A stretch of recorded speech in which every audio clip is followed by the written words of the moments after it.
નમસ્કાર વિદ્યાર્થી મિત્રો, તો આજે આપણે જોઈએ એગ્રીકલ્ચર અસિસ્ટન્ટમાં પૂછાય ક્વેશ્ચન જે નળ અને ટાંકીનો હતો. એમાં શું પૂછ્યું કે 3 પાઇપ P Q અને R એક ટાંકીને 8 કલાકમાં ભરી શકે છે. 3 કલાક સાથે કામ કર્યા પછી પાઇપ Q બંધ કરવામાં આવે છે અને પાઇપ P અને પાઇપ R બાકીનો ભાગ 10 કલાકમાં ભરી શકે છે. ધારો કે ટાંકીની ક્ષમતા કેટલી છે?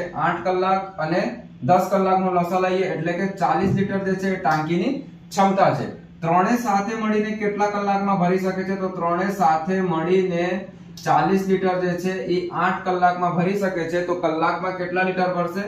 એ 5 લીટર ભરશે. હવે શું કીધું કે 3 કલાક સાથે કામ કર્યા. ત્રણે જે છે એ 3 કલાક સાથે કામ કર્યા અને 5 લીટર ભર્યા કલાકના. તો કેટલા ભર્યા 3 કલાકમાં? 15 લીટર. હવે 40 લીટર માંથી 15 લીટર ભરાઈ ચૂક્યા છે.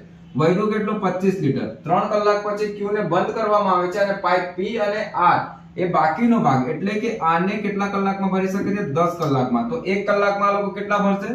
2.5 લીટર. હવે શું કીધું કે Q ને એકલા સંપૂર્ણ ટાંકી ભરવામાં લાગતા કલાકોની સંખ્યા શોધવાની છે. હવે ત્રણે 1 કલાકમાં 5 લીટર ભરતા હતા તો Q એકલા કેટલા ભરશે? કેમ કે P અને R જે છે એ 2.5 લીટર ભરે છે. તો 5 - 2.5 લીટર એટલે Q એકલો જે છે એ 2.5 લીટર ટાંકી ભરશે. તો Q ને સંપૂર્ણ 40 લીટર ભરવામાં કેટલો સમય લાગશે? તો Q ને દોસ્તો સમય લાગશે 40 લીટર છે, 1 કલાકનું 2.5 લીટર ભરે છે. તો એટલે 16 કલાકમાં એ આખો ટાંકી ભરી શકે છે. આટલું ઈઝી હતું. Thank you.